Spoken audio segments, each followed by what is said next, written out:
I want to talk to you today about something that's, it's happening right now down in Arizona, and frankly, it should concern every single one of us who cares about this democracy of ours. There's a woman, her name is Adelita Grijalva. She was elected, chosen by the people of her district to represent them in Congress. And that's how it's supposed to work, right? I mean, that's the whole idea. People vote, the votes get counted, and the person they chose, well, they go to Washington to be their voice, to fight for them. But here's the thing, and this is what's really troubling to me. She hasn't been sworn in yet. The Speaker of the House, Mike Johnson, he's holding things up. And according to this lawsuit that was filed by Arizona's Attorney General, the reason is pretty straightforward. He wants to maintain a slim majority for some important votes that are coming up. Now look, I've been around long enough, seen enough elections, enough political fights to know that politics can get messy.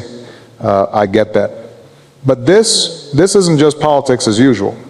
This is something different, something more troubling. Think about what this really means for a second. There's a district in Arizona, we're talking about hundreds of thousands of Americans here, who right now, as we speak, have no voice in Congress. Zero, none. If you live there and you need help with your Social Security, or your veterans benefits, or maybe you're trying to cut through some red tape for your small business, who do you call? Your representative's office is dark, there's nobody there to answer the phone, nobody there to fight for you, and that's not some theoretical problem we're talking about here. That's real people, real Americans, being told that their vote, their choice, it doesn't matter as much as somebody else's political strategy. And I'll tell you something, that should make your blood boil a little bit. It should make you sit up and take notice, because this cuts right to the very heart of what we believe America stands for. You see, this isn't just about one seat in Congress. It's bigger than that. It's about whether our democracy, the very foundation of this country, is truly working for all of us, or if it's being used, manipulated really for political gamesmanship. And let me tell you, when I see things like this, and I've seen a lot in my years, but when I see something like this, it stirs something deep inside me. A feeling that we as Americans, we deserve so much better than this kind of cynical manipulation. Now, this isn't some backroom squabble that we can just ignore and hope it goes away. This is serious business. So serious, in fact, that the Attorney General of Arizona, the state's top legal officer, has stepped in and filed a lawsuit. Just think about that for a moment. Really think about it. A state's top legal officer is taking the Speaker of the House to court. To court, they're saying loud and clear that Speaker Johnson is deliberately, intentionally delaying Adelita Grijalva's swearing in, and the suit suggests it's all about maintaining that slim majority for crucial votes coming up in a House where, let's be honest, every single vote counts. Where the balance of power is razor thin and an empty seat, well, that can make all the difference in the world. It's like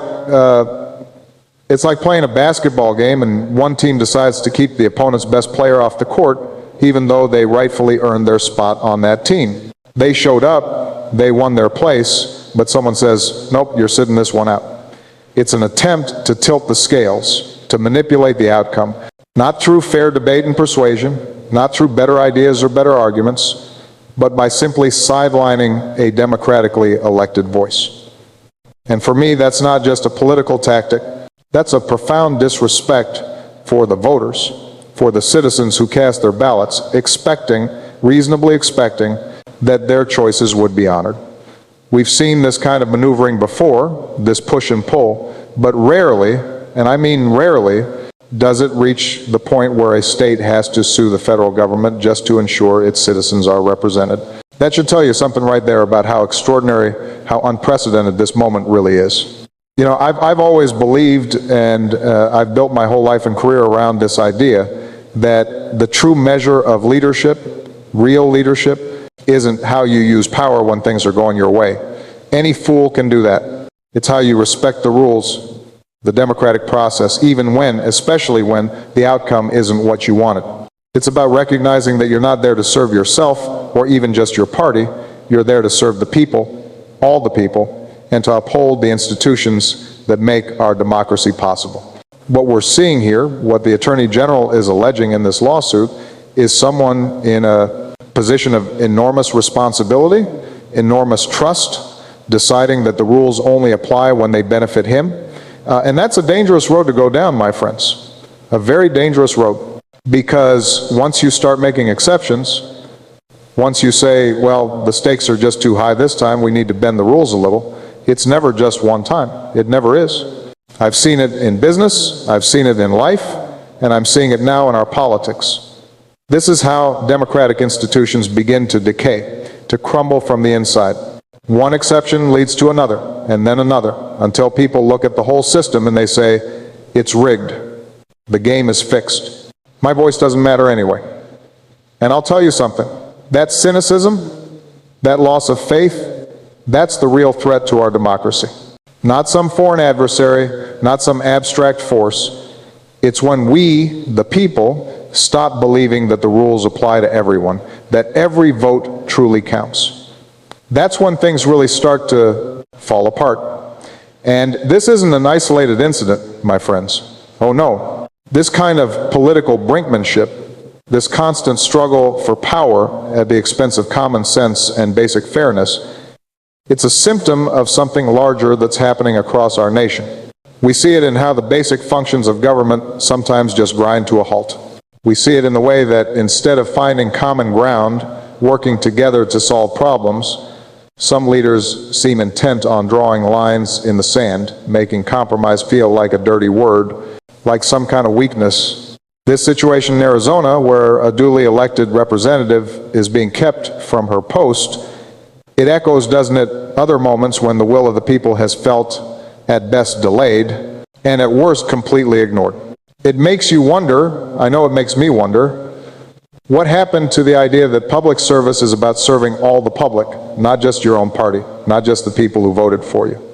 What happened to that fundamental respect for the democratic process itself? Because when you chip away at that, when you start making exceptions for political gain, you're chipping away at the very trust that holds our society together. And without that trust, without that belief that the rules apply to everyone, that every vote truly matters, well, then we're on a very slippery slope indeed. A slope I don't want to see this country slide down. Now, I know what some of you might be thinking. I can almost hear it. You're busy. You got work to do. You've got bills piling up. You've got kids to worry about, groceries to buy, a whole life to manage. And you hear all this and you think, look, this is just Washington squabbling. This is just politicians doing what politicians do. What does this really have to do with my life? Why should I care about some procedural fight in Congress? And I'm here to tell you, as plainly as I can, it has everything to do with your life. Everything. It has everything to do with the promise, the sacred promise really, that holds this country together. Because that promise is simple, beautifully simple. When you show up and do your duty as a citizen, when you take the time to cast your ballot, that vote counts. It means something. Your voice gets heard in the halls of power. But what we're seeing here is an attempt to put an asterisk on that promise, a little footnote that says your vote counts unless it's inconvenient for the people in power, unless it messes up our political math, unless we need to keep you quiet for a little while to get what we want. That's not a footnote any of us can afford to accept. Not now, not ever. Because if they can silence a representative from Arizona, they're sending a message, a clear message, that your voice, your vote, can be sidelined, pushed aside when it matters most.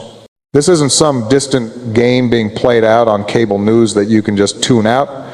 This is a test, a real test of the very value of your participation in our democracy. And this is what worries me most, what keeps me up at night. This isn't just one person making a bad call in a moment of pressure. It feels like part of a playbook that has become all too common in recent years, one that says, win at all costs.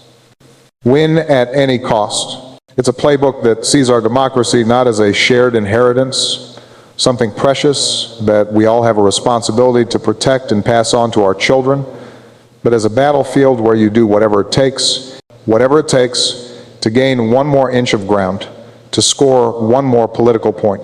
We see this playbook in action when they draw these convoluted maps to pick their own voters, when politicians get to choose who votes for them instead of voters choosing their representatives. The whole thing backwards. We see it when they pass laws designed to make it harder for folks to register or to cast a ballot, putting up obstacles that, let's be honest, disproportionately affect certain communities. We see it when they spread misinformation, outright lies sometimes, to try and confuse us, to divide us, to turn us against each other. And now we're seeing it in the halls of Congress itself, where a certified election, a voice chosen by the people, is being put on hold indefinitely. This isn't about one vote. It's about a growing cynicism, a growing willingness to tear down the rules, to tear down the very fabric of our democracy, just to get a temporary win. And let me tell you, I've been in business a long time. I've seen a lot of short-term thinking, but those temporary wins, they come at a very, very high price. The price is our trust in each other and our faith in the system itself. But you know what? And this is important. In the middle of all this cynicism, all this darkness, we also see what real leadership looks like. We really do. We see it in Adelita Grijalva. She's not out there trying to tear the system down or throwing a fit or making a scene for the cameras. She's standing there with poise, with dignity, waiting patiently but resolutely to do the job, the important job that the people of her district sent her to do. She's showing respect for the institution of Congress, even when, and this is the key part, even when its leadership isn't showing her the same respect. That's character, that's integrity. That's the kind of leadership we need so much more of in this country. And we see it in the Arizona Attorney General too. This AG isn't trying to start a fight just for the sake of fighting or making some political point to score with their base. No, they're using the tools of our democracy, the courts, the rule of law, the Constitution itself, to defend democracy. That's the difference right there. That's the distinction that matters. One side is trying to bend the rules, to break them really, to stop representation. The other side is using the rules, following the law, to protect representation. That's the choice we're facing as a nation. These are public servants, true public servants, who genuinely believe their job is to serve you, the public, not just their party, not just their own political interests or ambitions. They have your interests at heart because they're fighting for your voice, for your right to be represented, for the fundamental principle that in America, the people get to choose their leaders, not the other way around. You know, real strength, the kind of strength this country desperately needs right now, it isn't about using your power to stop someone else from speaking. It's not about finding loopholes or playing clever games to get your way. That's not strength. That's weakness. That's fear, plain and simple. Fear that if every voice is heard, if every vote is counted fairly and honestly, you might not win. You might not get your way. And that scares some people. True strength, the kind I've always admired, is what we see from Congresswoman-elect Grijalva. She's standing there with dignity, ready to serve, backed by the people who elected her, who put their trust in her. Real strength is what we see from the Arizona Attorney General, who's unafraid, completely unafraid, to challenge a powerful speaker, not for a party, not for political gain, but for a principle, the bedrock principle that every single American deserves a voice in their own government. These are the leaders who have your interests at heart. They believe in our democracy. They genuinely believe in it. Enough to fight for it, to stand up for it, even when it's difficult, even when it's uncomfortable, even when it means going up against powerful people in Washington who don't want to hear what they have to say. Think about the office of the Speaker of the House for just a moment. It's a position, and I want you to really think about this, that's third in line to the presidency. Third in line. It's not just the leader of a party or some partisan figure. It's the leader of the People's House, the House of Representatives. The People's House, it's an office that requires, that demands really, a deep, abiding respect for the institution and for the will of every American, not just the ones who voted for you or agree with you, but all Americans. When someone holds that gavel, and I've thought about this a lot, they hold a sacred public trust. And that trust is simple, beautifully simple in its clarity. You will ensure the machinery of our democracy works smoothly. You will ensure that when the people speak through their votes, their voices are heard loud and clear. You will respect the outcomes of elections, even the ones, especially the ones you don't like. You will put the Constitution and the country, always the country, above your own political interests. What we're seeing, what the Arizona Attorney General is alleging in this lawsuit, and these are serious allegations, is a profound and profoundly sad breach of that trust. This isn't just about shuffling papers or scheduling a ceremony, some administrative detail. It's about the character, the fundamental character of our leadership. To see that high office, as the suit claims, used to deny representation to nearly 1 million Americans, think about that number, 1 million Americans, to tell them, you must wait, your voice must be silent because your new representative might vote in a way I don't like. Well, that's not just politics as usual, that's a distortion of the job. It's a failure, a complete failure to uphold that sacred trust.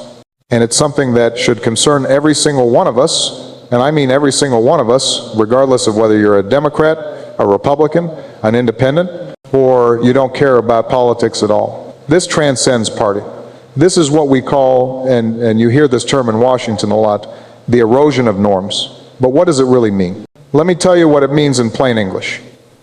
It means that the unwritten rules, the rules of basic fairness and decency and respect that hold our democracy together, that keep it functioning, are being chipped away one by one, piece by piece. Once you decide that it's okay, that it's acceptable to delay swearing in a duly elected member for political advantage, what comes next? What's the next step down that slippery slope? What's to stop a future speaker from doing it for a month or 2 months or 6 months or even longer? What's to stop them from holding an entire state's delegation hostage until they get what they want on some piece of legislation? This is that slippery slope everyone talks about, but nobody wants to believe we're actually on. This is how democratic institutions, strong institutions that have lasted for centuries, begin to decay in earnest, to rot from the inside out. It starts with one exception, just one moment where we say, well, look, the stakes are just too high, this is too important, we have to bend the rules this one time. But it's never just one time. History teaches us that. It's never just one exception. This action, this deliberate delay, sets a new and dangerous precedent. It tells every future leader, every future speaker, that the raw exercise of power, naked power, is more important, more valuable than the plain, clear, certified results of an election. And that, my friends, and I say this with a heavy heart, is a dark path for our country to walk down. A path we cannot afford to continue on. We have to demand, loudly and clearly, that our leaders stop, turn around, and get back to the path of principle and honor. I know when you see this, when you're sitting at home after a long day of work and you see the news flash across your screen, it's easy to get frustrated, it's easy to get cynical and jaded. It's easy to just throw up your hands and say, that's Washington for you. It's all a game, they're all the same, nothing ever changes. But let me tell you something. It's not a game for the people in Adelita, Grijalva's district. This is real for them, this is their lives, as their Attorney General has pointed out, and this is powerful, this is in essence taxation without representation. The very thing, the exact thing our founders fought a revolution over. The reason America exists in the first place. These folks are paying their taxes, just like you and me. They're living their lives, working hard, raising their families, trying to make ends meet. But they have no one, not a single person, to call when they need help with a veteran's benefit, no one to fight for them in the debates that are happening right now, today, in Washington about the budget, about health care, about education, about our future. They're being shut out of their own government, locked out. This is Exhibit A, the perfect example for why so many Americans feel like the system is rigged, like the deck is stacked against them.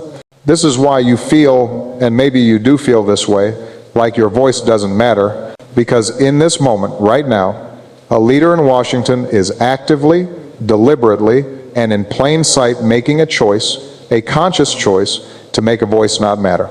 We have to reject that cynicism, though. We have to fight against it. Your anger is justified. Your frustration is completely understandable. I share it. But we cannot let that anger turn into apathy. We can't let that frustration make us give up and walk away. We have to let it fuel us, energize us, drive us to demand something better. We have to insist, loudly and clearly, that we are not a nation that accepts this as normal. This is not normal. This is not okay. This is not who we are. And we cannot stand for it. So what does better look like? What's the alternative? It's not complicated. It's not some grand, poetic, abstract idea that requires a PhD to understand. Better is simple. Better is straightforward. Better is a Speaker of the House who sees a certified election result from a state, picks up the phone, and says, "Congratulations, welcome to Congress. It's an honor to have you. When can we swear you in so you can get to work for your constituents, for the people who sent you here?" It's that simple. It really, truly is that simple. Better is respecting the choice of the voters, especially, and I want to emphasize this, especially when they vote for the other side, especially when their choice makes your job harder, makes your political calculations more difficult, makes it tougher for you to get what you want. That's when you show your true character. That's when you show whether you really believe in democracy or whether you just believe in power for its own sake. Better is what we see in leaders like the Arizona Attorney General, who's not afraid, not intimidated at all, to stand up to the powerful, not for politics or partisan gain, but for the plain text of the law and the rights of ordinary citizens who deserve better from their government. Better is what we see in Adelita Grijalva, who has traveled all the way to Washington, ready to serve, eager to serve, ready to roll up her sleeves and do the people's work, embodying the very dignity and respect for the process that is so sorely, so painfully lacking from the other side of this equation. This is the kind of leadership we should be celebrating, holding up as an example, the kind that seeks to uphold the rules, not bend them or break them for convenience, the kind that seeks to include voices, all voices, not silence the ones that are inconvenient or disagreeable, the kind that puts country over party, principle over politics, always. That's the America we're fighting for. That's the America our founders envisioned when they wrote those beautiful words, "We the people." That's the America we have a responsibility, a sacred responsibility, to pass on to our children and grandchildren. You know, the story of America, and I've thought about this a lot over the years, the thing that makes us a beacon to the world, a shining city on a hill, it isn't a story about our perfection. Lord knows we've never been perfect. We've never claimed to be. We've always had our struggles, our fights. We've always had our deep divisions, our painful chapters, our moments of failure and shame that we're not proud of. No, the story of America, the real story, is about our progress. It's about that long, hard, and often painful march toward a more perfect union. One where we the people actually means all the people, not just some of us, not just the privileged few, not just the ones who look like us or pray like us or vote like us, but all of us, every single American. This action by the Speaker, and I feel this deeply, it feels like a step backward, a retreat. It's a slide back toward an old broken kind of politics where a powerful few, an elite few, get to decide whose voice matters and whose doesn't, where access to power is determined not by the will of the people, not by free and fair elections, but by political calculation and partisan advantage. That's not the future I want for our children. That's not the future any of us should want. That's not the country we want to be, the country we're capable of being. We want to teach our kids, and this is so important to me, that in this country, if you work hard, if you play by the rules, if you earn the trust of your neighbors and your community through honest service, your voice will be heard. You will have a say in your own government. That's the promise of America. The American promise, this situation, what's happening right now in Arizona, tests that very promise. It tests that buried lesson, that fundamental lesson we try so hard to pass on to the next generation. It's a moment that asks us, forces us really, to examine what we really believe. Do we believe in a system of fairness, of justice, of equal representation? Or do we believe in power for its own sake, in winning at any cost? We deserve better. America deserves better.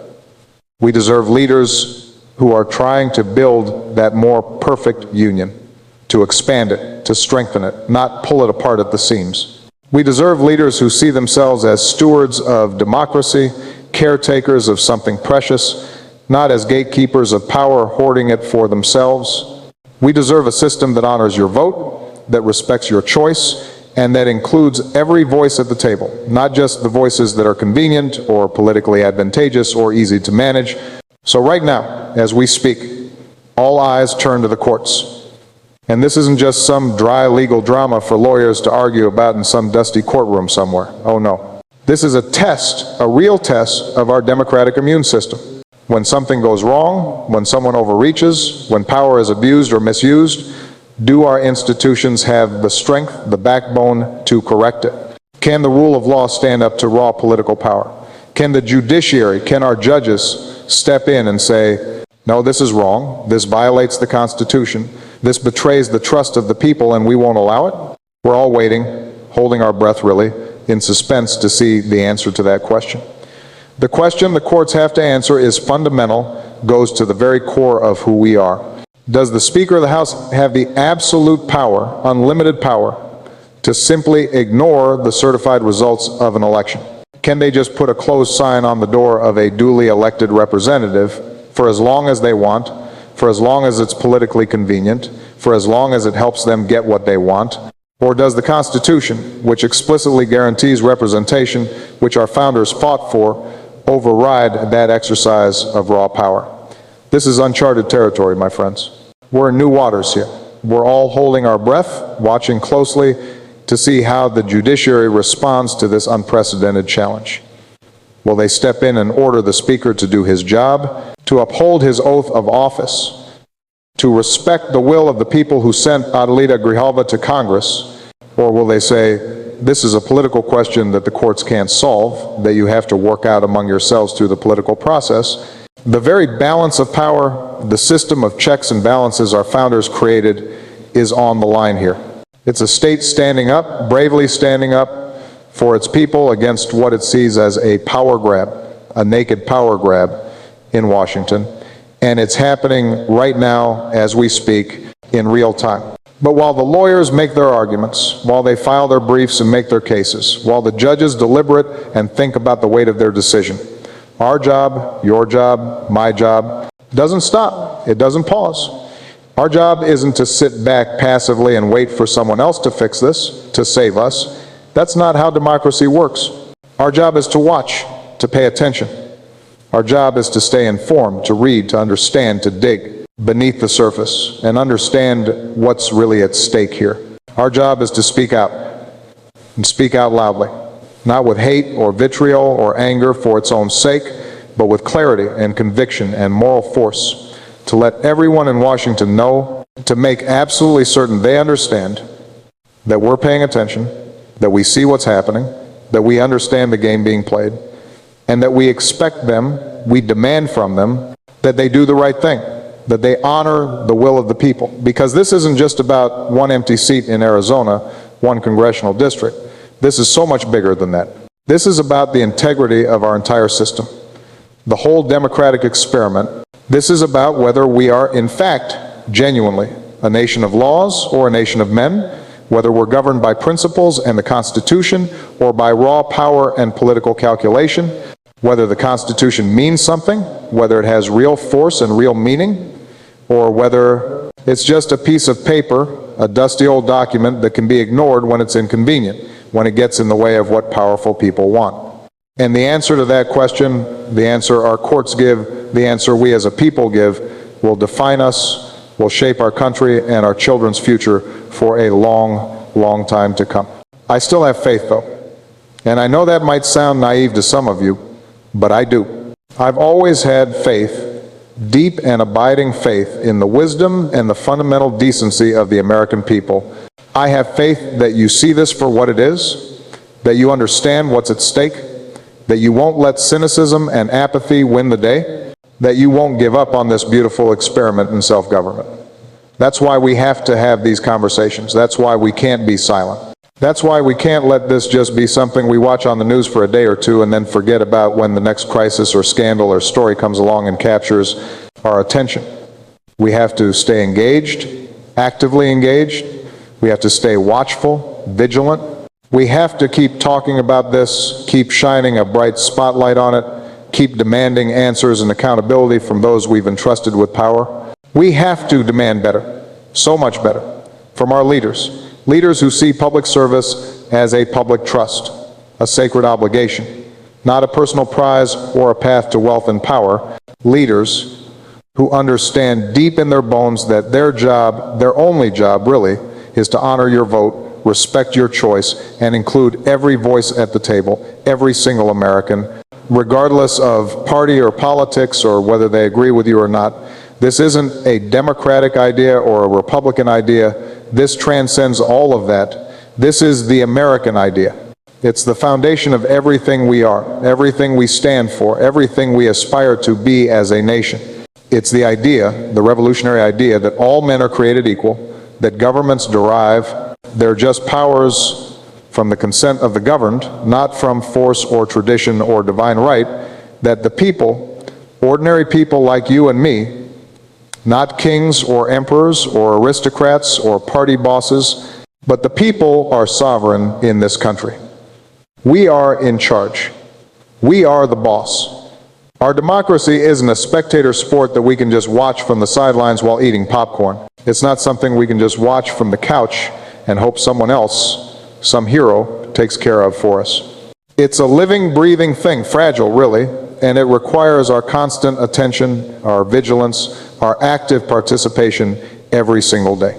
It's on all of us, every single one of us, to protect it, to nurture it, to defend it when it's under attack, and to pass it on to the next generation stronger, healthier, more vibrant than we found it. So I ask you, and I really want you to think about this, what does this moment say to you about the state of our democracy? What does better look like to you? What's your vision? How do we get from where we are right now to where we need to be, where we want to be? These are the questions, the big questions we all need to be asking ourselves, wrestling with, really talking about with our friends and neighbors and family members around the dinner table, demanding answers to from our elected officials who work for us, who we put in office, because at the end of the day, and this is the truth, this is our country, not theirs. Not the politicians in Washington, not the special interests, ours. We the people, you and me. And if we don't stand up for our rights, for our voices, for our democracy, who will? If we don't demand better, if we don't hold our leaders accountable, if we don't stay engaged and informed and active and involved, then we get the government we deserve. And I know in my bones, in every fiber of my being, that we deserve better than this. So much better. We deserve a democracy that works for all of us, every single one of us, that respects all of us, that includes all of us, that gives everyone a fair shot. And we have the power, real power, to demand that, to insist on it, to make it a reality. But only if we stay engaged. Only if we refuse to accept this as normal, as just the way things are. Only if we keep fighting day after day for that more perfect union our founders envisioned and that every generation since has worked to build brick by brick, voice by voice, vote by vote. That's the work before us now. That's the challenge of our time. That's the test we're facing. And I have faith, I truly do, deep faith that we're up to the challenge, that we're equal to the moment, that we won't let our democracy slip away on our watch. Thank you so much for listening. Thank you for caring. And thank you for being part of this great American experiment. God bless you all.